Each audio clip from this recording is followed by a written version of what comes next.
Man, we can just kind of wing this for the most part. That's kind of, We will wing it because that's what we do. Yeah, because we are such brilliant individuals, scholars, if you will, that we can wing this.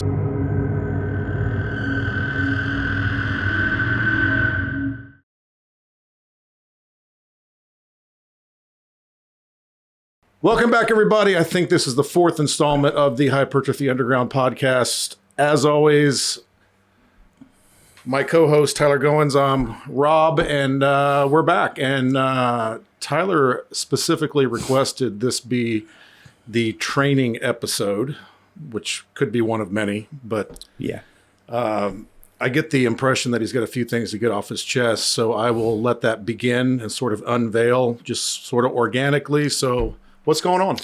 Yeah. Well, training is a big topic. I see it on social media quite often actually here lately, with some of the ways that people are training. Now, first off, I don't care how people train. If that's how they want to train, that's completely fine, but I think we said something about that with diet. If what you're doing for you is working for you, then by all means keep doing it. But nobody seems to get that shit either. Right. Well, yeah. Well, here's the thing, You're man. still going to have an opinion. You're still going to get roasted over this. So just put on your armor and get ready for it. You know what? It's so ironic you just mentioned that. I actually, me and Heather were talking about the other day. Heather, my wife, we were talking about how you see things online, and it's just so much better than what you do. Oh, yeah. Like, everybody has it figured out. They're like, well, if it's on the internet, it has to be true, right? Exactly. But I mean, we're on the internet, so everything we say today is the gospel. That's true. Question none of it, because we are it ends with us. Right? I mean, you've never accomplished anything in this industry, and I haven't either. So, no. I think I'm just kind of pissing in the wind and hoping it doesn't come back on me. You know what I mean? Yeah. For the most part. So that's just kind of how I live life, But well, this weekend you did have a turd on your chest. I did. You are not lying. Jesus, we might have to edit that one out. Jesus, I wasn't expecting that. Well, we promised full transparency. Right? Yeah, that's true. I mean, you're the one that said, "Man, let's not hold anything back." That's true. Right? Yeah, had a turd on me. It is what it is. So, he had a sick dog, and me also as a pet owner, 2 dogs, and I think I'm up to 4 or 5 freaking cats now. I don't know. Ooh. You can't see her, but my dog Mabel is sacked out on the couch across the room. So sleeping good. So, turd on the chest. Yeah, man. Yeah, for sure. But yeah, I mean, I've been seeing a lot of stuff with like science-based lifting and stuff like that. And I think it's getting a little bit out of hand with some of the stuff I've been seeing. You mean you're not putting foam rollers on your arms? And well, here's the thing. If you're doing that kind of training, you probably need to change it up anyway, because if your arm fits in a foam roller, that's a problem from the start. That should be the barometer. Because I think I'm pretty sure those are only probably 13 or 14 inches around. Right. So that's not a good sign unless you're a bikini competitor. Yeah, right? That's not a good look. So, but hey, like I said, I don't care how people train. If people are making progress with foam rollers on their arms and legs, it is what it is. Putting cuffs on their elbow. Right. Hell, you can put a foam roller around your neck if you want. It doesn't matter. And why do all those guys look like they're $150 and hadn't lifted a weight in their life? And they're telling all us. I saw one where a guy was critiquing Jay Cutler while he was doing some ridiculous cuffed arm horse shit. Yeah. Well, that's the kind of stuff I'm talking about. That's exactly my point right there. Now, granted, also there's more than one way to skin a cat. Mm-hmm. We all know that. But I think I'm not sure who started all this stuff. I'm not completely sure. But I'm blaming Jeff Nippard, and then I think it just grew from there. Yeah, I can honestly, I know who you're talking about. I don't think he's a bad guy. I think he's I think some people are so smart they kind of go down a different path. I don't want to be disrespectful or anything, but whatever. Well, he's got to have content. That's his thing. He's got to have something to talk about because it's how he makes his living. I think some people are so smart that they do things dumb. Yeah. To an extent. I mean, I think they overanalyze some things so much that they just make it so impossible for some people to be like, well, this doesn't make sense, but I'm gonna try it and see how it feels. You know what I mean? But I don't know, man. But and also on the other end of the spectrum here, I see high caliber guys, and there's another guy. He actually assaulted Jeff Nimbard not too long ago. Actually, big bald dude. Yeah, Mike. His name's Mike Van Wyck. And hopefully he watches this. I don't know. He might. You never know. But if you do, we'd love to have you on the show. Right. So I might get your people with our people, and we'll work it out. Right. I might actually sit that episode out because I think he's probably one of the most disrespectful pieces of shit in the industry. Yeah. So, yeah. It would be entertaining. That was my point. Yeah. I will be honest with you, Rob. Nothing about anything that man says is funny to me. I think he is a dirtbag, and I hope we keep this video up, and I hope he watches it because I think he is the utmost level of disrespect to people in general. I really do. And for somebody to go to a gym and huff and slap somebody, punch somebody, and they're not expecting it. Now, granted, Jeff Nippard's like 150, 160 pounds. Right. But do that to somebody your own size, man. Like, do that. You know what I'm saying? There's like, no place for being a bully. Not at all, man. Not at all. But I also seen a video of him the other day. I don't know if I sent it to you or not, but he basically was saying that barbells are useless. Oh. They're useless. Well, there's that. Yeah. Right. So, and he said something about... Should I write this down? I mean... apparently he has the gospel. So, But last I checked, I came from a sport where a barbell was needed in all three lifts. Yeah. And now one could say you don't necessarily have to have you don't necessarily need it, yes. But I will say this is one thing I have noticed from people that, and there's a handful of people that do this now. There's powerlifters, they transition to bodybuilding, and their posterior chain is so much better than a lot of people that have been in bodybuilding for years. Sure. Yeah. Because they have to do those heavy squats, those heavy deadlifts. Like, that's a weekly thing, and plus it's pretty heavy. I mean, based on the percentage that somebody's doing. Sure. I think if you do things the right way, your form's good. Why would you not do them? Yeah. I mean, now granted, there's always a risk with any exercise that you do, and I think I also sent you this too. Every exercise is a lower back exercise if you do it wrong enough. Yep. And we all know that. People can manage to screw up a good exercise. We see that quite often. And in bodybuilding, you can use variations. Like exactly. I switched to a trap bar for deadlifts. Right. Works better for me. And some people do have some limitations, like if they've had like serious surgeries or whatever it can be. Or you know what I'm saying? Just old. Like or that, yes. Our favorite bodybuilder of all time, Dorian Yates, Yep. would not do barbell back squats. Right. He used a Smith machine and a hack squat and a leg press. Yep. And it turned out okay for him. Yeah, and then that's the thing. But see, even though it is still on the Smith machine, there is still a barbell. Yeah, being it's used. still Yes. the mechanics of a squat. Exactly. It's just in a more controlled motion. Exactly. Which is safe. Right. So because he's not being paid to squat X number of pounds in a competition. It doesn't matter. He's being paid to create a level of hypertrophy to have him win a competition compared to his peers on stage. Right. And whatever path gets you to that, that's fine. Yeah, that's exactly right. Like, again, there's more than one way to skin a cat. Exactly. And I tell some of the people that I actually train with on Saturdays, I train legs on Saturdays with a couple of our bodybuilding clients. And, granted, it's good to like push weight and stuff like that because I mean, I don't feel like, let me rephrase this. I think it's good to kind of slightly go up in weight each set. Mm-hmm. That way you don't get used to a weight and you kind of challenge yourself. Sure. But no judge has never asked me when I was competing in 2023. They're like, "Hey man, how much did you squat for this prep for you to win this regional show, or how much did you squat to, get your pro card?" Mm-hmm. Nobody ever asked me that. Nope. I mean, they would. Some people would go on my Instagram and be like, "Damn, man, you squatted 750 pounds at 190 pounds." I'm like, "Yeah, but that's completely irrelevant now because I'm not in that sport now." Mm-hmm. You know what I'm saying? So it's again, there's many ways to build a physique. Sure. It doesn't always have to be black and white. But yeah, pretty much But with that said, what are you seeing that's got you so fired up to want to focus on training today? Man, for the most part, it's small stuff. I've noticed, and we've talked about this guy. I've sent you some stuff with him and Dr. Mike. I can't pronounce his last name. Yeah. Mr. And, PhD. Right. That said he looks better than Mike Menser.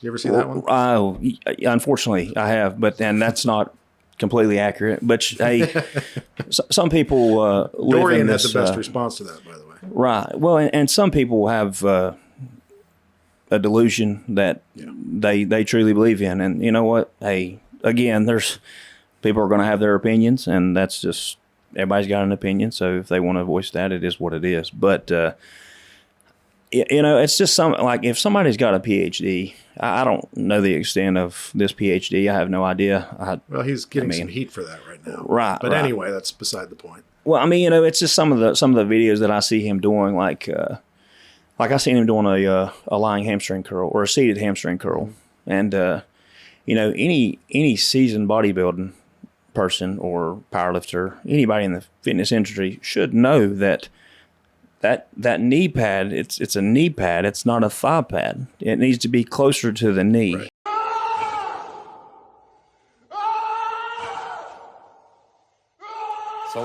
It doesn't need to be on your lap.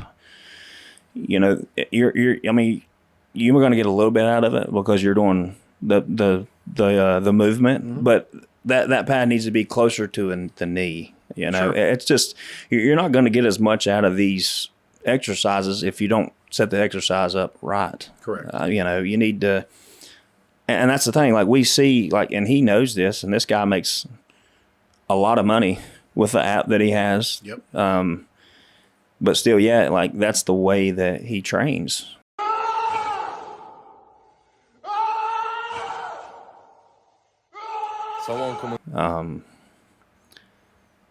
I don't know. I think that's kind of a red flag for somebody that has a PhD, apparently, right. And the fact the guy's never peaked even remotely close to how one should look on stage ever. Right. Every stage photo I've ever seen of this guy, he looks 8 weeks out.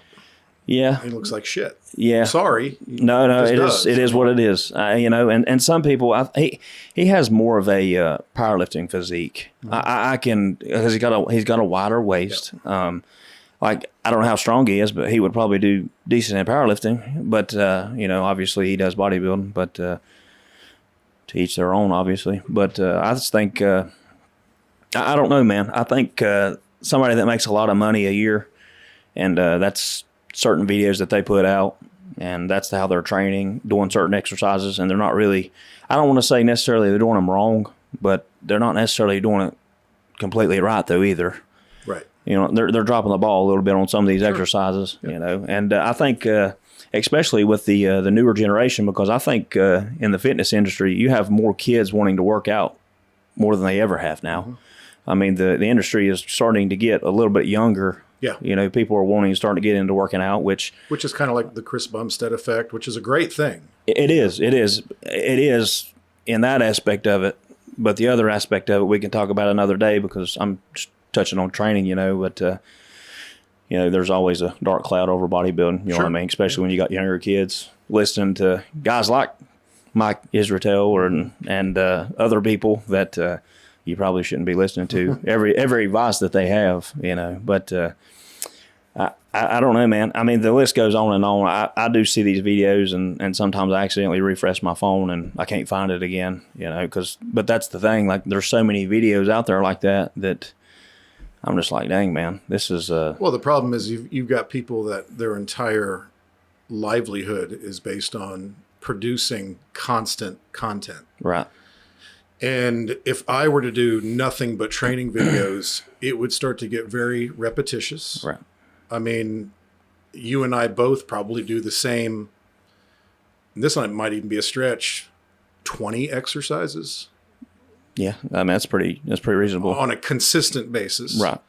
Every once in a while, we might bring something out of our toolbox that we don't do often, but for the most part, it's just repetition of the components that work and progressive overload. And that's why you get these science lifters that look like shit. Yeah. And some of them even talk about, pros and Olympia stage competitors and how did they build that physique?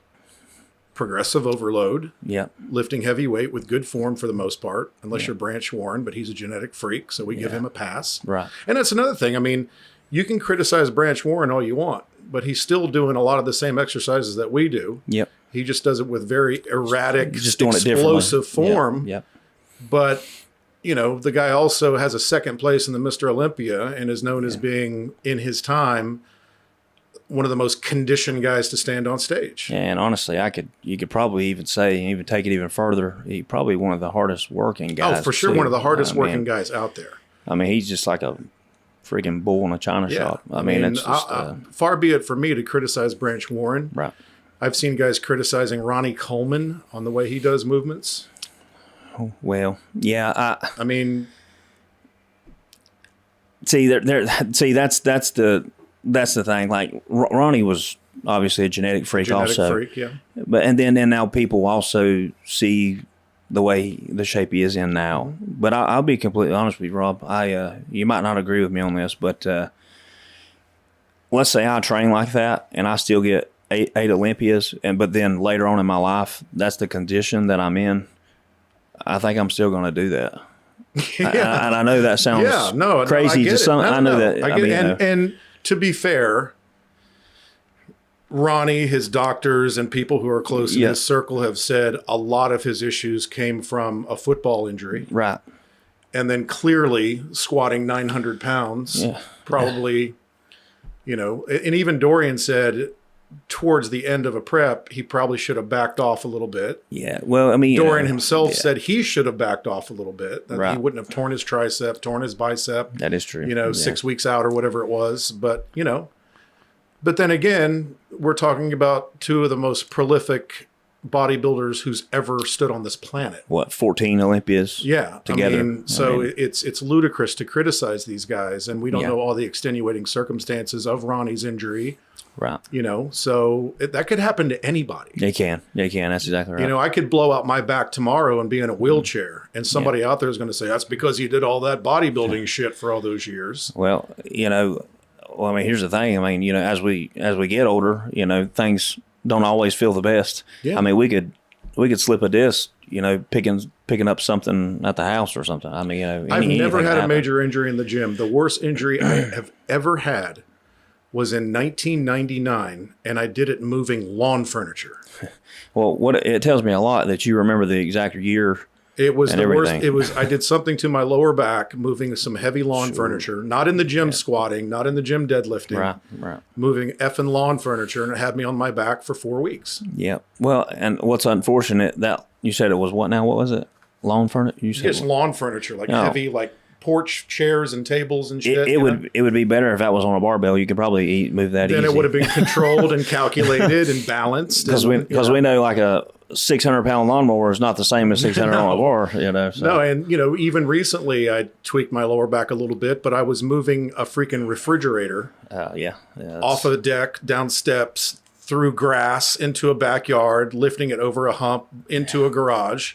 And I tweaked my back, and it took a couple days, but it got better. But I've never had a serious injury in the gym. Right, and that that says a lot about somebody. I mean, anybody. That just you train smart. I mean, that's the biggest thing. Just being smart about things and not doing reckless stuff. So I know anybody watching this right now is going to say, "Well, okay, great. How should you train?" I mean, I guess if you had to give a generalization in the simplest terms, how would you explain that to you get a 17-year-old kid, never been in the gym, and he's like, I just started lifting, I love this. You can see he's clearly got good genetics. What would be your advice to that demographic, that kid, or the listener that's watching now saying, well, then what do I do? How would you just sort of encompass that? That's a good question. I've not really thought about it, but honestly, man, I think it's kind of like with diet. It's person dependent. Sure. To an extent. To an extent. But also, I think that also people, and this is another thing, I'm going to try to go on this topic right fast. Some people are prideful. They'll never ask for help when it comes to training. Like they'll never do it. And some of these 17-year-olds, and then they'll get older and older and older, and they'll train a certain way, and they've not really made progress just because they're prideful. You know, pride is the biggest downfall of man there ever was. Absolutely. It always has been, and we've touched on that several times, you know. But I think if people would just ask for help, if they really don't truly know how to train the right way 100%, ask somebody that's done it for a long time. Well, sure. You know, definitely do that. Coaching people for 30 years, women generally are very open to say, I'm not sure what I'm doing. Right. I need a guide. I need help. Yeah. And they're great at that. Men, for some reason, I think, just assume that because they're a man, they're born with weightlifting DNA. Yeah. And they should just know. Right. And I sought the counsel of many experts back in the 90s when I was really getting into this stuff, because I wanted to know from the best. It's like if you told me, you know, if I blew my transmission out and, you know, I needed to rebuild the damn thing. Oh, I'm a guy. I should just know how to do this. No, I'm going to go find a qualified mechanic that knows exactly what the hell they're doing. Right. Or I'm going to go to that guy I know who can build anything. And I'm going to say, show me how to do this, and let me be there with you to take some notes. Take notes, learn, and and then practice until I then know how to rebuild a transmission. Exactly, and it's just like that with training. It's exactly this exact same thing. It's just a different concept. That's just. But yeah, I think going back to like people being prideful, I think that's why a lot of, like you were talking about mentioning, women are a lot more. Susceptible to reach out and to be like, hey, I need help with my training. Men, on the other hand, I think it's more like a hit to their ego, and they're like, well, that's weak. I don't want to ask another man to help me, and they're surely as hell not going to ask a fucking woman. Right. Because that just completely, all your testosterone went out of your body then, right? That's how they look at it. But even though there are some badass women out there that's I would love to pick their brain. That's exactly right. And that's what I was actually about to say, like, not word for word, but very close. It's just, it's unfortunate because people will train for 20, 25, 30 years and never really make the progress that they want to make because they're prideful. Well, being in gyms for 30 years, I mean, and I've said this on multiple occasions, you can walk into any gym in America and just walk through the gym floor, and probably 80% of everybody in there is doing everything wrong. Yeah. No, I actually have conversations with some of my buddies actually with Tyler, your son. We talked about that often, and I don't know. Some stuff makes you kind of cringe a little bit, but it is what it is. Yeah. I mean, again, people are going to train how they're going to train. I mean, and if they've not been shown the right way to an extent, then. But also going back to what we talked about when we talked about the most important elements of building an incredible physique, you got the training. You got the diet, which we agree is the biggest lever you can pull. Oh, yeah. For some, PEDs are in the mix, and for many, they're not. That's neither here nor there. Right. You have recovery, obviously, because that's when the magic happens. Oh, yeah. But I think of all of these modalities, I think training really is the simplest. Yeah, it is. And to sort of qualify, And it should be the funnest. Oh, yeah. That should be what is fun for people. And another thing, if a trainer tells somebody that they need to work out 6 or 7 days a week to make progress, run away from them. Get a different trainer. Because that is not accurate. 4 days, give yourself about 3 days a week, and maybe you could do 5 days. I mean, you want to give yourself some time to recover. This is the first time this gain season prep for nationals is the first time I've done a 5-day split. Really? And 4 to 5 days is perfect. And the only reason I'm doing a 5-day split is simply because I'm dividing legs up into 2 workouts. Okay. I'm doing a quad dominant day, and I'm doing a hamstring, adductor, and glute day. Yeah. It's not like I'm hitting chest 3 times. And some people do that. And some people do that. And then they wonder why they wonder why they go back into the gym and they're maybe might be sore or they're not really making any progress. I got news for you. If you're hitting a body part 3 times a week, you're probably not going to make progress. No, you're creating a deeper inroad into the recovery mechanism because it's about compensation and overcompensation. Right. When you hit the gym hard, you tear down the muscle tissue. Mm-hmm. The first step, Mabel, don't you stand on our cord. The first step is to compensate, meaning you go from how you were the minute before you started that workout. Right. And then compensation is the recovery of getting you back to baseline. Yeah. And then overcompensation is that little extra time that it takes the body then to send the signal that because of what you just went through, it's a defense mechanism. Now we have to build more muscle in the event that you ever do that again. Yeah. It's a human defense mechanism. Right. So if you destroy your chest on Monday and you haven't even compensated from that workout, definitely haven't overcompensated. Yeah. Then you hit it again on Wednesday, you're just creating a deeper inroad to recovery. Yeah. And you're actually going backwards. Well, yeah, you're probably not even never really going to recover. You're not going to recover properly, and it means you're not going to grow. Right. Now, Mabel. Right. Exactly. She wants to be in the video. She wants to be in the video. Say hi, Mabel. This is your debut on camera. Hey, how you doing? But yeah, I just think, I see this a lot with like wellness girls. Yeah. They're training glutes 3 times a week. Mm-hmm. And then they wonder, it's the same concept, your glutes are probably not going to grow if you're training them 3 times a week. Right. If you're training to failure with some intensities, you're not going to be able to train the same body part 3 times a week. I mean, that's just, I feel like that should be common sense for some people, but it should be, but we live in a more is better culture.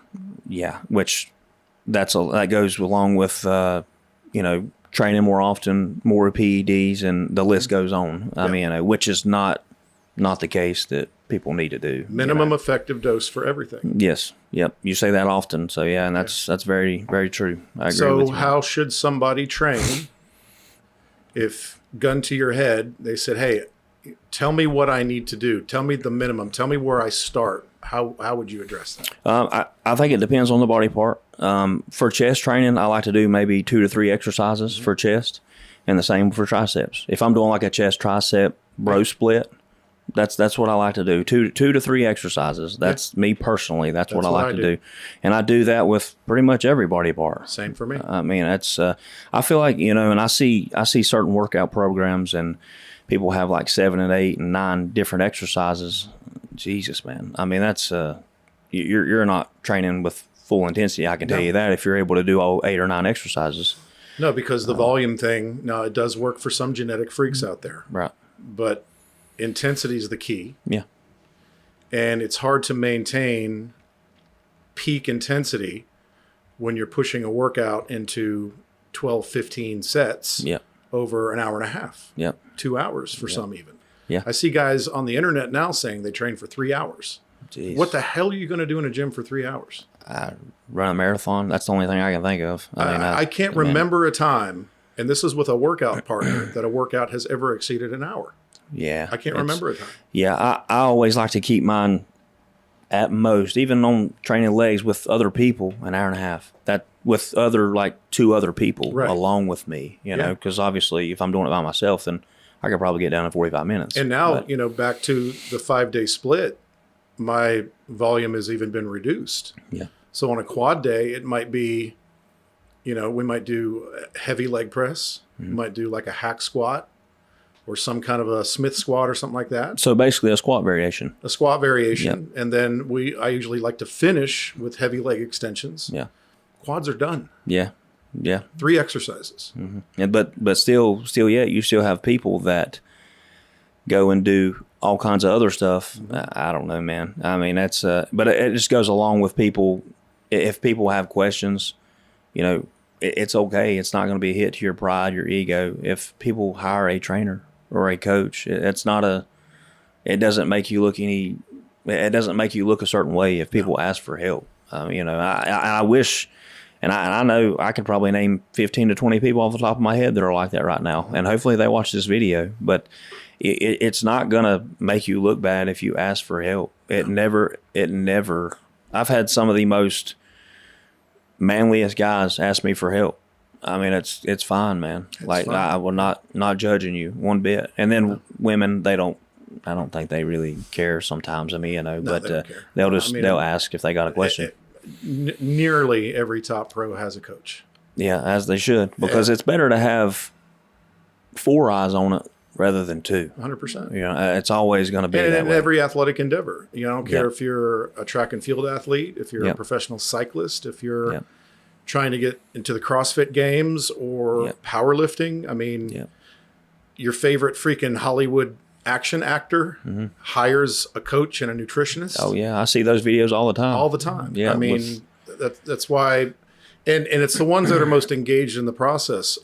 My clients that I work with, the ones that are the squeaky wheels, they're always giving me check-in photos. They're always messaging me, asking me questions. They're always engaged in the process. Yeah. Hands down, they get the best results. I was just about to say that. Those are the people that are going to make the most results. The people I never hear from, like I will put on their calendar, today is check-in day.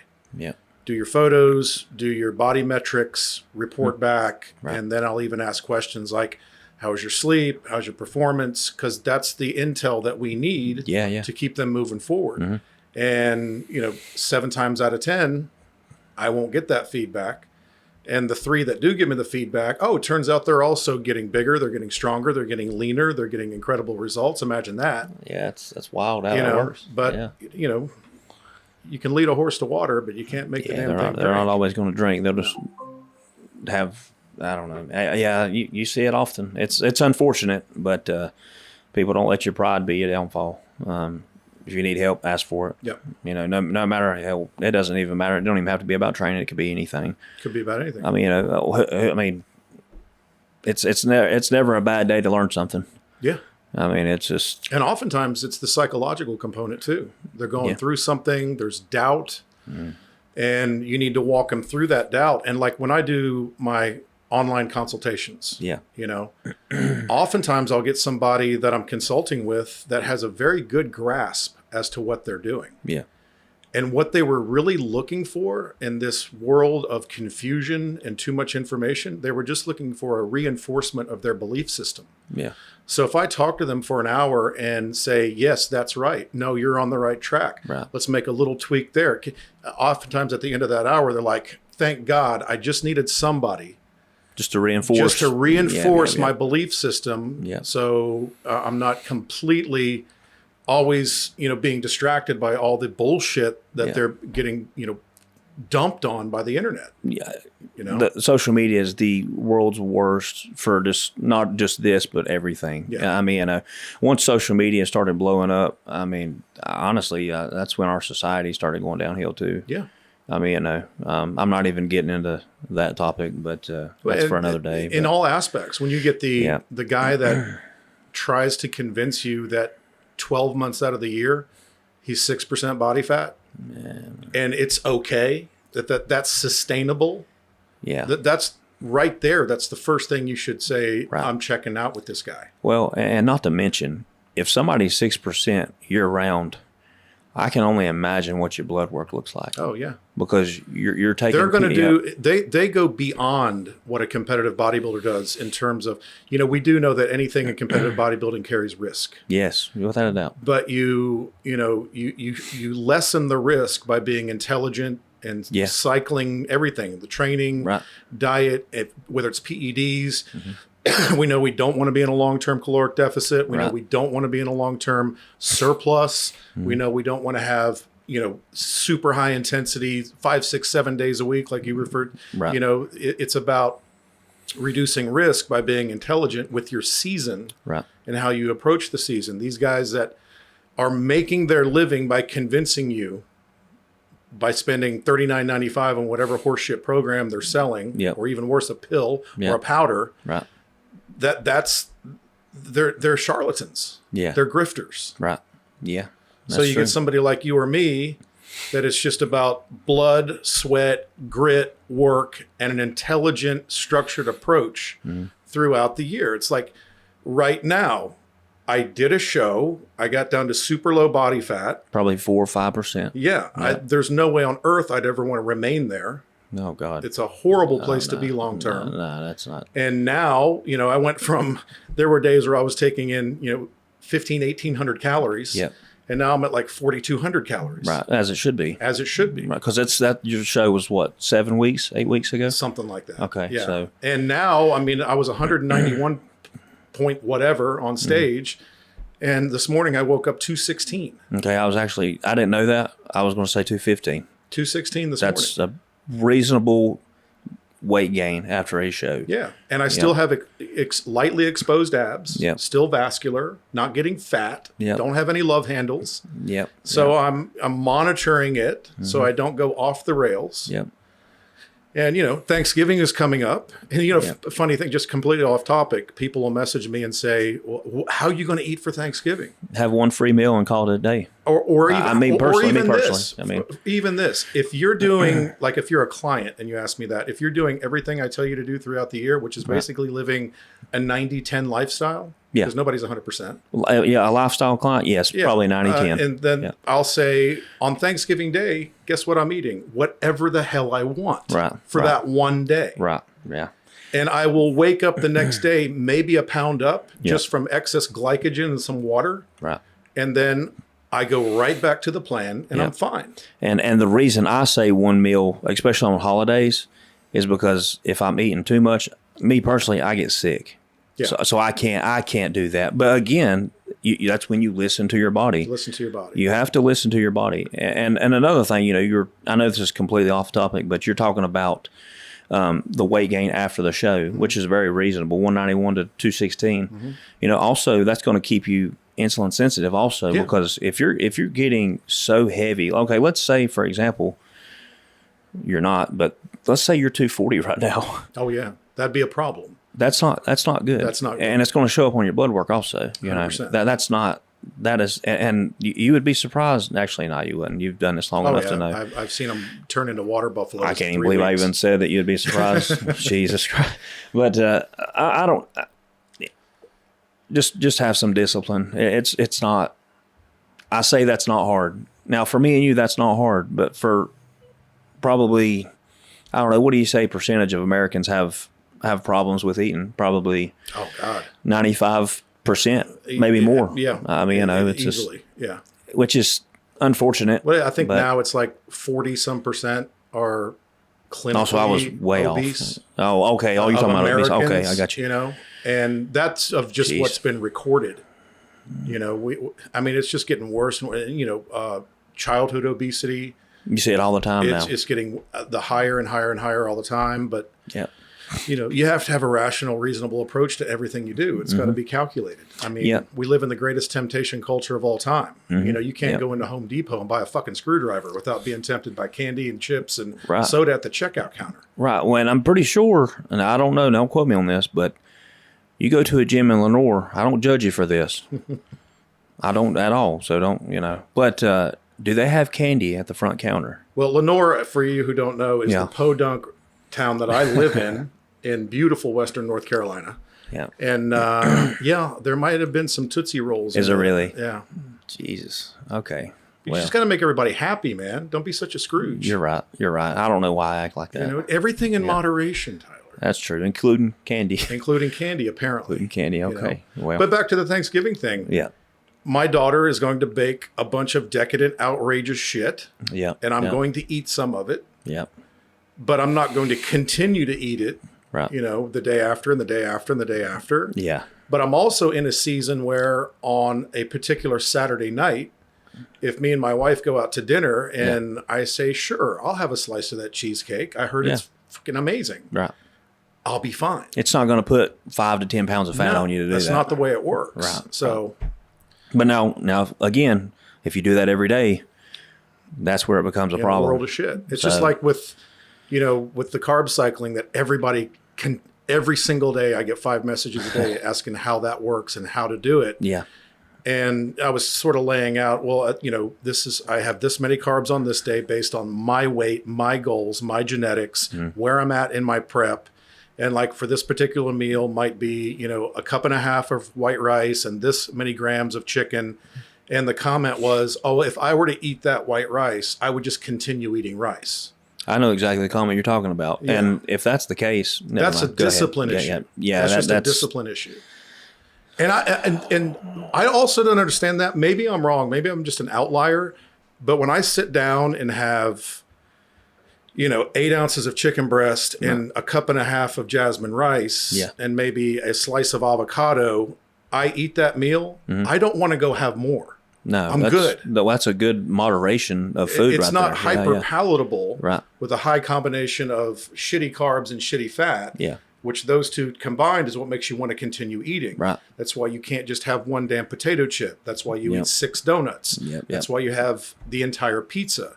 It's the shitty hyperpalatable foods that cause the craving to go out of control. I seen something one time. Now you talking about donuts and stuff. It's loaded with sugar also. Yeah. I've seen. If I can find it, I'm going to send it to you. It said what does to the brain, what sugar does to the brain is the same that like cocaine does to the brain. That's a red flag. And it also irritates me when these influencers out there in like the low carb space will take 30 seconds on an Instagram reel and tell you that fruit or rice is the same thing as eating gummy bears. That is just not how the body works. That's not.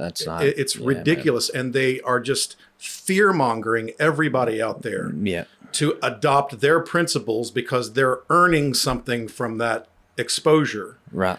And, when they say, picking fresh berries off my raspberry bush in July is the same as eating a raspberry Jolly Rancher or something like that. It's not the same. It is not the same. It's not the same. Jesus. So that's where we're at in this culture, and that's why everybody's fat and out of shape. That's exactly right. And back to the if I just had that cup and a half of rice, I'd just keep eating rice all day.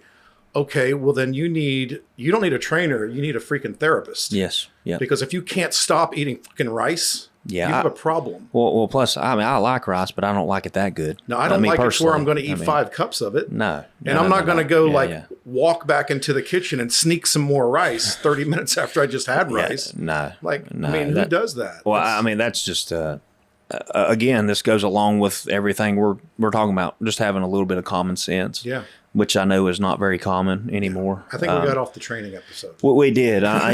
Sorry about that. But it kind of goes along with training. But again, common sense is not common anymore. If people, how do I say this without being an asshole? I don't even know how to say it, man. I don't know. Just say it. I don't think anybody's going to care. Yeah. Well, it kind of slipped my mind a little bit, man. So. I just don't. It left me, man. Sorry. Okay. Sorry. So back to training. Yes. How do I train if I'm completely starting from scratch? What would you recommend the basic starting principles for training? Dude, again, that's a great question. I don't, like I said, find 4 to 5 days a week, do 2 to 3 body parts or 2 to 3 exercises for a body part, get enough hydration daily, get your nutrition in, get your sleep at night. And over a period of time, you can kind of adjust, your calorie intake, your carbs, fats, etc., and just kind of monitor your progress over time. And the foundation should be basic compound movements. Right. You can throw in some single joint accessory movements. I think that's very important because what happens when, let's say we're going to a barbell bicep curl, even though Mike said you're not supposed to use a barbell. Yeah, don't do that, according to Dr. Mike. Right. Well, even Mike, whatever his name, Van Wyck or something like that. Van Wyck. Yeah, you're not allowed to use barbells. You can't use a barbell. So use, let's just use a barbell for this because it would take away what I'm trying to get at. It's normal at the end of a set for the stronger arm to start taking the weight or the brunt of this exercises. So that's why it's so important to do single arm, single leg movements. Because we don't want to get on stage or in general and have one arm an inch and a half bigger than the other one. That's not the best look. Now I do a lot of unilateral work yes. for myself and my clients. We'll even do single leg presses, single leg extensions, and single leg curls. And that takes the pride out of everything, because you talk about having to drop the weight quite a bit. Well, it also changes the resistance force, because like on our old 90s shoulder press, I can do that stack 25 times. Right.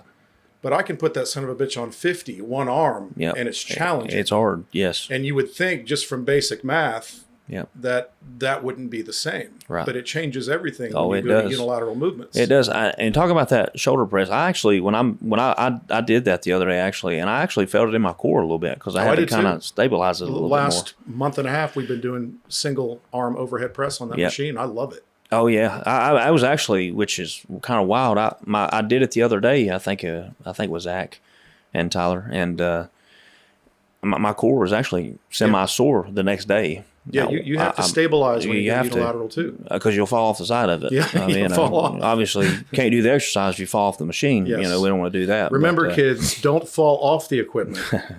Stabilize your core. Yes. See, the value of information you're getting from us is staggering, and it's free.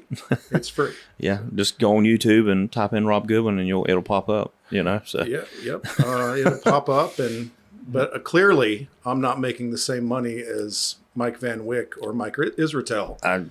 I should probably tell people to never use a barbell. Right.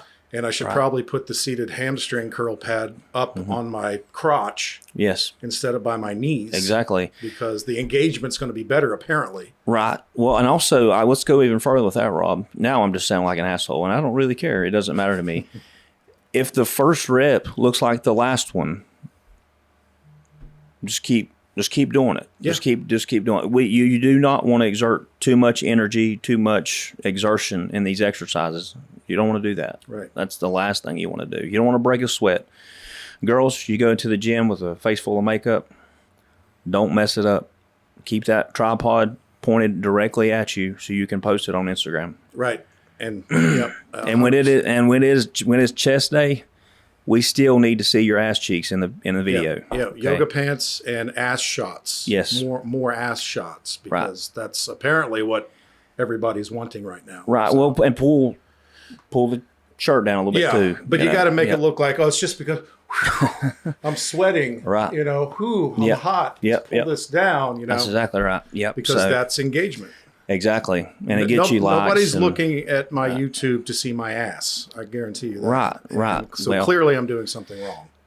Well, and a lot of times when you see this, you know, then you go to the bio and it has a link to it. I'm not even getting into that. So that's another story for another day. Click my affiliate link. Right. Use code ASSCHEEK. Right. And then you're there you are. You only have to spend like $10 or $15 a month. Yeah. You know, and then you too can have an amazing ass, right? And be able to pull your shirt down. And it goes even further. People get to see even more than just your ass in the gym. Yeah, they can actually see it. It's just, you know. So I think we're doing things the wrong way, man. Valuable information. I think so. So yeah, I mean, so for training, it don't overcomplicate it. Yes. Yeah. Don't overcomplicate it. I mean, you know, for years I did a 4-day split. Yeah. You know, I did chest sometimes it was biceps, sometimes it was triceps, sometimes it was shoulders. Yeah. You know, then I would have a all out leg day. Right. Have a back day with maybe biceps or triceps. I liked isolating shoulders on another day. Yeah. So typically for me, I mean, I would do like a heavy back day and also focus maybe on lower erectors, you know, anything from the waist up posterior. Right. And then there would be a chest and maybe tricep day, or chest and shoulders. Right. It might be a heavy leg day. Then it might be I do tris and bis, or maybe I would change the split and just do shoulders and tris and put the bis in with, you know, so it doesn't have to be super complicated. Right. And I noticed you like to switch it up. Yeah, I like to switch it up about every 4 to 6 weeks. Okay. And I think our favorite bodybuilder, he's talked about this in some of the videos that he's done in the past. This is what I say when I say there's more than one way to skin a cat. Like, that's what works for you. Mm-hmm. I got what works for me. Dorian Yates has what works for him. I think he talks about never really changing any kind of exercise that he did. I could be completely wrong, but I think I he said remember that. seeing a video Well, of him he saying said that. you don't have to necessarily change your split or the exercise, Right, which I agree with 100%. Well, and some people like variation, and there's But nothing wrong with that. when I do change my split, Right. I'm still doing the same damn exercises. Yeah, That doesn't change. It's not Yeah. like I change my split and then I find 27 new exercises Right. just because I'm bored. Yeah, I do like to change my split every 4 to 6 weeks. Sometimes I go longer. yeah, Me and Jay, we do the same damn split. There's been times we've went 12 weeks doing the same damn thing every week, and Yeah. it works. And when Yeah. we do make a switch, it's just a minor thing, yeah, yeah. just to change up the variety a little bit, because I forget who said it, but if you're not enjoying your time in the gym, Right. then there's a problem. Yeah, it's a problem, and I think that's where variety comes into play, because, and I've noticed with clients, they don't want to do the same thing every week. Now, some clients, they don't mind it, because if they're making progress, then I mean, if it's not broke, then Yeah, if one of my fix it clients instead. sees, oh, this week the split has changed a little bit, Right. but they're still doing overhead presses. Yeah. They're still doing lateral raises. Yeah. They're still doing anterior raises or rear delts. Yeah. If it's back, they're still doing some kind of a row, some kind of a pull down. Yeah. Could be a deadlift. The exercises don't really change. Right. Every once in a while, I might throw in a pre-exhaust superset, or I might throw in some other added intensifiers like a drop set or whatever. Yeah. But it's still the same core group of movements. Yeah. Because and that's what works. Yep. And you could take it even further. You could do just a slightly different movement, but it's going to hit around the same area that you've hit the week before that. Yeah, for sure. So, and that's for the people that do like variety when it comes to exercises. And I don't have a problem with frequency. And when I say frequency, if you're trying to bring up a lagging body part. Yes. And you know that you've recovered well and you're fed well Yep. to facilitate that recovery. Right. Change your split a little bit to where I'm getting a little extra tricep on chest day, and then I'm getting a little bit of tricep on this day, 4 days later, if I'm desperately trying to bring up my triceps. Yeah. You can do that in an intelligent manner, and they can be fully recovered. Yes. Like for me, I'm trying to bring up my legs. Yes. And I'd like to, I've always wanted to get a little bit bigger triceps. Yeah. Because genetically, I've got bigger shoulders, but I always wanted to have that big tricep. Yeah. So I find a way where early in the week, I can get some either direct or indirect stimulation on the tricep, maybe with chest. And then that's on Monday. Yeah. And then on Friday, we'll hit shoulders really hard and then maybe add in a little bit extra tricep on that day when they're completely recovered. Yeah. Just to try to bring up that weak body part. But that's also something you could say is a little bit more advanced. Yeah. You really have to know yourself Right. and know training and You need to have understand some training. recovery. Yeah, yeah. Right. You don't just throw shit into the wind and just do whatever. That's Yeah. like, guys, a lot of the retired pros from the 90s, are always laughing and saying, back in the day, we learned everything from this month's issue of Flex magazine. Yeah. And now they know that all of them were just cookie cutter regurgitated workouts that Ron Harris wrote, Right. Ghost writ. And he said, there was no real good information that came out of any of that. Right. It was just a means to sell supplements in magazines. Yeah. And look at pictures of pros when they're 2 weeks out from a show. Yep. Yep. So, Well, that's unfortunate to an extent. But what do you do? there's a lot of unfortunate things going on. So, There is. so back to, you're talking about the science-based lifters. Forget getting super fancy and overly nuanced doing silly shit with foam rollers and cuffs and bands and all this shit. Yeah. Find your basic core movements and work your ass off. Yeah. Push to the point of failure. I actually have a topic. Okay. There was one thing I thought, okay, here's the one thing I want to bring up. The big thing right now is reps in reserve. RIR. I was actually okay. Yeah. Yeah. RIR drives me crazy when they say, well, you don't want to go to failure. You want to leave 1 or 2 reps in reserve, or it's the cool thing to say RIR now. Yeah. Let me go ahead and tell you. Sounds cool. 99.9% of lifters do not understand or have never learned to truly go to failure anyway. Yes. They have no So idea. if I'm doing an incline Smith machine press for chest, and I look at Ass Hat on Instagram's workout and he says to leave 2 reps in reserve. So I get to say rep number 9 and I'm thinking I could probably do 2 more, I guess. Maybe. And I rack it. Right. Okay. You're completely shortchanging yourself. Yeah. Instead, go to your perception of what failure is. Right. So if I get to rep number 9 and then I barely get rep number 10, and with everything I got, I get rep number 11, most people, they're not truly at failure. Right. Their brain is shutting them down. Their central governor is saying, we're under duress because of the apparent threat of potential injury. We're going to make this seem more painful than it actually is. Yeah. And we're going to shut you down. Yeah. I never learned what real true failure was until I worked with John Perillo up in Cincinnati. Yeah. That son of a bitch taught me failure. Right. When I finished a workout with him, I was a quivering heap on the floor, shaking for fucking 40 minutes after the workout. Yeah. So push the set to your perception of what total failure is. Right. Because you probably have 2 or 3 more reps in reserve anyway. Right. That's exactly right. I hate this trend. I think it's one of the biggest bullshit trends that is limiting everybody out there from real growth. Yeah. Yeah, I agree with you, man. You're exactly right. How many people do you know that are truly going to failure? Oh, you know what? Back to our favorite bodybuilder of all time, Dorian Yates. Yeah. He told a story, and you may have seen it, in a recent podcast that he was on. And he said he was traveling. I think he said he might have been in Spain or one of these countries, somewhere. He was visiting a local gym. Right. And he thought, you know what? I'll go in and get a workout in. So he goes in there, and everybody's so like, holy shit, it's Dorian Yates. It's Dorian Yates.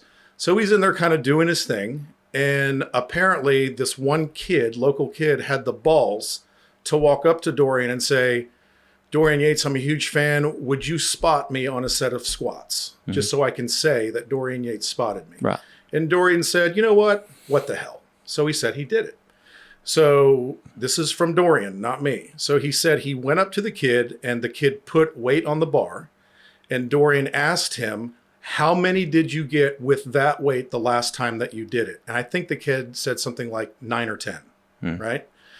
So he puts the weight on there and Dorian's like, well, then let's get 1 or 2 more. Let's push this to failure. It's all about intensity, what Dorian would say. Yeah. Guess how many reps the kid got? Probably doubled. I think it was 22. So at least, yeah. If I got Dorian Yates standing behind me, yeah, I'm probably easily getting 5 to 10 more reps. Yeah. I will fucking die. Yeah. Before I put that bar down. Right. Because I got my favorite bodybuilder, 6-time Mr. Olympia, standing behind me. Yeah. So the brain is such a powerful weapon. I mean, David Goggins, you know, that's his whole thing. It's about the mental barrier. He's able to do this superhuman shit. And he puts all of the, accomplishments that he's done based on his ability to mentally push past pain and open up that part of his brain and put the pain behind him. That's how he's able to. There was one race that he did where he had 2 freaking fractured leg bones and ran like 80 miles. Where most people would be like, oh, I have fractured legs. I'm going to the hospital. Yeah, I'm just going to sit this one out. I mean, I've read both of his books, the first one twice, and the entire theme is about pushing through mental barriers, both in his abusive childhood, being able to suppress that by taking his brain somewhere else. Right. And then he used that same thing and he conditioned his mind to be able to push through things that seemed absolutely impossible. Yeah. And the body physically is trying to shut him down to preserve himself and not kill himself. And clearly the guy's done too much shit. Right. But he can teach a valuable lesson through his pain by saying your brain is capable of so much more. We all know the story of the 130-pound mom that lifts the car off her trapped child. Oh, yeah. Because when push comes to shove, you do have so much more in the tank than you think you do. Oh, without a doubt. So to purposely say, I'm going to stop this set and leave 2 or 3 more sitting out there. Yeah. That seems to me the most backward, asinine way to look at training I could imagine. Now, maybe in the early stages of training, so you don't injure yourself, to make sure your form is good, smooth, and slow, fine. And trying to find your strength levels. you're feeling it out. Right, you know, you're building a little foundation. Yes, that's fine. right, but when you start to enter into the more that intermediate phase of training, where now the goal is, I love this shit. I'm getting some results, and now I want to take it to such a high level to take a freaking set and say, I'm going to stop with 3 more left. Yeah, you might grow with that, but I guarantee you, you will definitely grow more if you get rid of this reps and reserve shit. Exactly. And get those last couple more. Exactly. And a lot of times I've had people say something about, you know, I think a normal set is 3 to 4 sets. Yeah. Well, I've always used, now, if you don't agree with this, I want you to tell me. This is what I've always used. I have used a percentage because I've done this long enough to know what kind of percentage this falls into. My first set, I like to use about 75 to 80% exertion. Me personally. Well, you should watch some of my videos. Right. Because I talk back to Dorian Yates. Right. Dorian Yates really made a shift when he started studying with Mike Mentzer and the old Arthur Jones principles. Yeah. Now, Mentzer was all about do a warm-up set or 2 and then go to all-out failure on that final set and then move on. Fine. Right. Dorian said, because I'm a bodybuilder and because there's a mental aspect to this and a warming up the body aspect, he coined the phrase feeder set. Yes. So he would say the first set, I would do it about 60% of my max effort. Right. More on, not like super calculated necessarily, but just, this is probably about 60% of my maximal effort. Right. And that would be his warm-up set. And then he would do a second one at maybe 70, 75%. Right. And for me, I like that because those are the sets that I'm getting my brain engaged. Yeah. Because before I go to that third, or if it's the fourth, all-out set, my head's got to be totally in the game. Oh, and plus you're warmed up. So if I'm warmed up with 2 feeder sets, even 3, then I'm locked in. I know what's in front of me. Yeah. I go walk around the gym, turn on my favorite freaking Slayer song, get completely in my head, fully prepared. Now I'm ready to get under that bar and give it everything I possibly have. Because in order to reach that failure thing we were talking about, not reps and reserve, the mental part, it's 50% mental, if not more. And if you're not walking through that, I mean, how many guys out there have got under the bar in the last set and they thought to themselves, if I don't get this, somebody's going to kill my wife and child.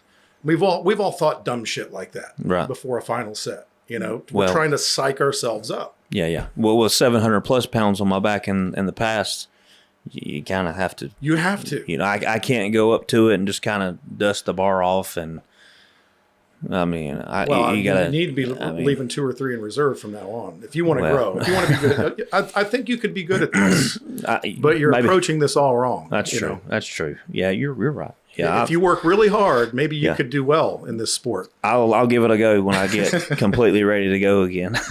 But talking about the percentage, I like to. I've always used this. It's always worked pretty good for me. Now, is that a literal calculated percentage of the weight? Yeah, and my exertion, what I feel like would be that percentage. I go by exertion. Right. I'm not doing math on the workout floor. I'm not a math guy, but that's what I imagine 70 to 75% for me would be. That's what I try to gauge. Yeah. And then the second set, I'll go 85, 90-ish. And then the last set, 100 to 105%. It's good to have a workout partner to kind of get those forced reps at the end of each set. Maybe not each exercise that you do, but try to take it. Okay, I'm glad we're talking about this. I wouldn't do like 105% exertion every single exercise that I do. I would pick one. Let's say it's your favorite exercise. I would pick that exercise to do that with. That's how I approach that. Yeah, me personally. But I wouldn't do it with every single exercise that you do. No, I do it with different ones. Like this week on back day, I'm going to take this pull down to the point of total failure. And then I might do a cluster set with it with some forced reps. Yeah. But I'm not going to do it the next week, generally. I'll still take it to my perception of failure, the best amount of effort I can possibly put into it. Yeah. But I also don't want to get a point where I'm beat so into the dirt Right. Then I'm creating that inroad to recovery. Yes. So I think and that's where it's kind of that's where it's kind of a negative. You don't want to do 100. I never wanted to do 100% to 105%. I don't want to do that with every exercise. No. I might pick one for chest. Let's say like today I'm doing chest and triceps. I might pick one for chest. And I might pick one for triceps. Mm-hmm. And then the list goes on and on through the week. Back, biceps. I'll pick one for each body part. Same with legs. Right. Quads, hamstrings, whatever it is. So sure. It's exactly same thing with shoulders also. So it's you always have to have in the back of your mind the recovery element is paramount. That's when the magic happens. That's when growth occurs. Yep. You know, somebody in one of our groups was talking about hating rest days. Yeah. I'm like, dude, that's when all the good happens. I'll be honest with you, Rob. I know the post that you're talking about. I enjoy rest days. Oh, I love rest days. Well, because I'm so sore from working out the days that I actually work out.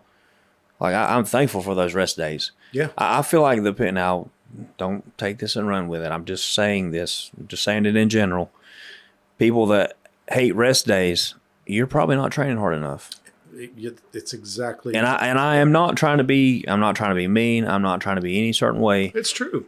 What's the goal, people? The goal is to put on the greatest level of lean mass you can possibly put on. Yep. And it is a freaking marathon, not a sprint. Mm-hmm. To put on, guys will, get misinformed by watching IFBB pros and think, I'm going to put on 35 pounds of muscle this year. Dude, if you can put on 5 pounds of quality lean mass in a year, that's actually good. Yeah. Especially if you're at the higher level. Right. Now, obviously, if it's your first year, you could put on 20 pounds because you're an untrained athlete and you'll respond very quickly. Oh, for sure. But there's going to be a point where it levels off. If the level of growth percentage kept going up at the same rate that it does the first 6 months that you start training, there'd be 800-pound bodybuilders out there. Right. There's a point where you kind of reach your genetic potential. And then, like, top IFBB Olympia caliber pros will talk about, if I could put on 3 more pounds of stage weight in this off season, that might take me to where I need to be to go from 6 to top 3. Yeah. 2 to 3 pounds, they would be thrilled with. And this is where some people are outliers. They're not. Some people are different. I can't remember this kid's name. He's a classic physique competitor. I think he turned pro in Class B at Junior Nationals in 2022. He did the Charlotte Pro in 2023 when I was still an amateur. That was his first year as a pro. And then went on to the next year of 2024. You know how much stage weight? I'm not talking about body weight. Also, another thing, people, stage weight and body weight is completely different. That is not the same. Or if you're not competing, lean gains. Exactly. He had put on 20 pounds of solid tissue. And I wish I could remember his name, but for somebody to do that, now granted, I know what people are thinking right now. They're like, well, he's taking steroids, he's doing this, he's doing that. No shit. Obviously, he's IFBB pro. I mean, I'm not going to say 100% IFBB pros take steroids because there are natural federations now. We know that now. So, but for somebody to do something like that, when you've been training for years already, that's impressive. If it was about PEDs, then these pros that weigh 245 on stage would take outrageous, egregious amounts thinking they're going to get from 245 to 265. Yeah. But they know that's not the way it works. Yeah. They know there is diminishing returns beyond a certain level. Yeah. And to truly grow, it goes back to training intensity and diet. And genetics. Yep. People discount the role of genetics. Me and Tyler, my son, we have an interview being released today at 4:00 that we did last week. We talked at length about genetics. Yep. And I think we even touched on it in earlier episodes. Yeah. These guys determine that they have the capacity and ability to be a professional bodybuilder making a living from it because someone told them when they were 18 or 20 years old, oh my God, you could go very far with this. Right. I use the example of when Chris Aceto went up to Jay Cutler when he was 17. Yeah. And literally, he's told this story a billion times. You can look it up. He looked at a 17-year-old Jay Cutler and said, you're going to be Mr. Olympia. at 17 and took him under his wing. Yeah. And look what happened. It's like what I always say, somewhere the next Ronnie Coleman is a plumber. He just never went to the gym and doesn't know it. Just about to say that. Hopefully the next Ronnie Coleman's not a plumber. Hopefully he is a bodybuilder. Hopefully he figures it out. And we see, you'll know what I mean by this. Like the more, obviously the sport evolves. It doesn't matter the sport. Athletes get bigger, they get stronger, faster, they jump higher. The list goes on and on. We're probably, I don't know if it'll be in our lifetime, but there are going to be guys and girls for that matter that come along eventually that could potentially maybe dwarf Ronnie Coleman. I could be completely wrong. It'll happen at some point. Right. We don't know what the ramifications of that will be. Right. Because it might be something that's introduced that does get the effect, but maybe the side effects are 5 times greater than anything anybody's using now. Yeah. Who knows? And I have heard that there are actually some drugs that are in like clinical trials right now that actually just target skeletal muscle and not cardiac muscle. Yeah. Don't know when that'll be released. I have no idea. And we don't know what other side effects that are undocumented with it that are going to come to light over time. Exactly. So it's all a roll of the dice. Yep. But, back to the role of genetics. Yep. I mean, if you're you're either a bodybuilder competitor or you're a bodybuilding enthusiast. Yeah. A bodybuilding enthusiast is anybody out there that goes to the gym 4 or 5 days a week, and they go there because their number one goal is to put on as much muscle as possible and also eat in a manner that has them good body composition to reveal it. They are building their bodies. Right. They want to look great. They want to be strong. They may never, ever step on a stage, and that's fine. Mm-hmm. And if you don't have the best genetics in the world, it ain't going to matter to that guy because he's still going to he's achieving his greatest genetic potential. Yep. And no matter who it is, they're going to love that. Oh, yeah. They're going to love the way they look. Now, for the guy that is a competitive bodybuilder, that some smart person walked up to them and said, man, you've got the structure. You've got the wide shoulders. You got the sweep. You got a small waist. Yep. You obviously have great genetics for this. You're a hyper responder. You should think about competing. Let me show you how, or let me get you with this guy to show you how to do it. Yep. They're the outliers. They're the genetic freaks. Yep. Because everybody on that Olympia stage is a genetic freak. Oh, hands down.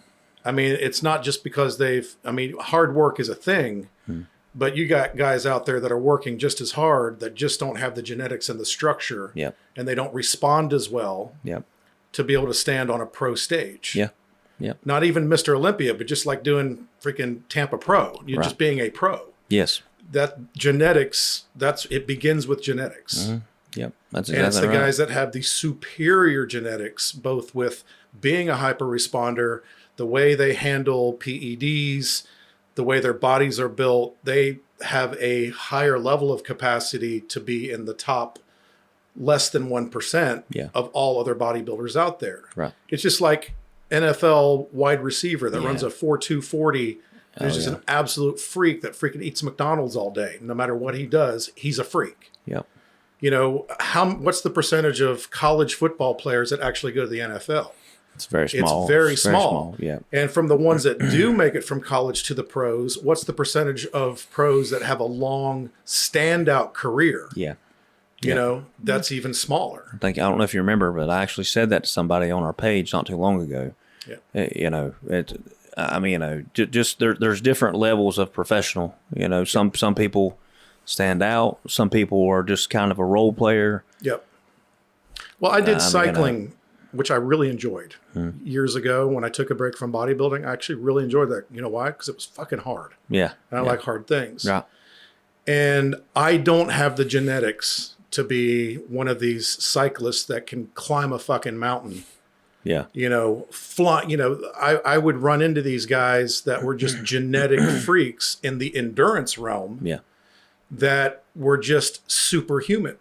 And I'll never forget it. I was with a doctor client of mine who was an avid cyclist, and we went to Asheville, and we were doing this ride that was structured, and there was a pro cyclist there. Right. He was kind of like the special guest, and he was going to go on the ride with us, which was cool. Yeah. And there was this terrible long ass climb. And of course, me having too much muscle, not small enough. I'm not one of these 135-pound rolling toothpicks that goes flying up mountains with lung capacity like this. So I'm kind of grinding up, suffering up the mountain. And I got my doctor buddy, who's a very good cyclist, being very kind to me and staying with me. Yeah.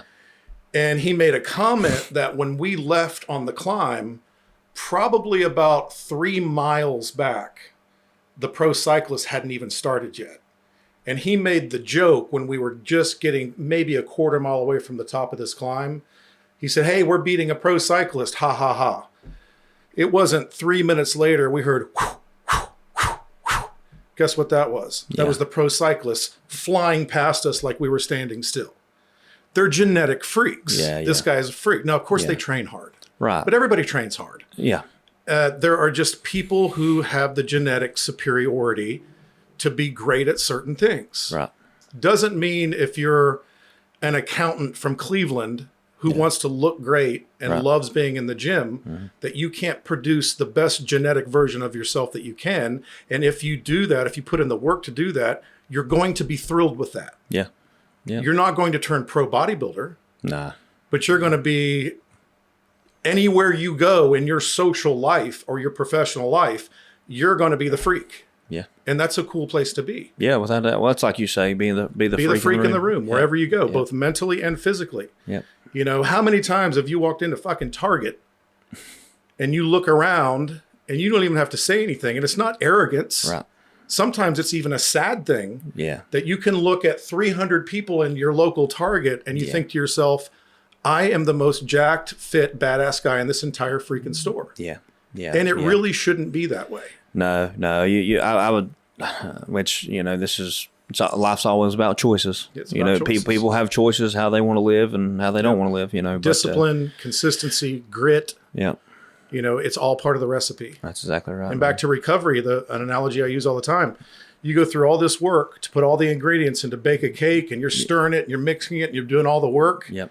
It's when you put it in the oven and sit back. That's when the magic happens. See what? Yep. That's when you're sleeping. That's when you're resting. Yep. That's when the cake bakes. Yep. And people just don't pay attention to that. You know. Yeah, that's the most important thing. You would think that they would be more emphasis on that, but we live in a more is better culture. Right.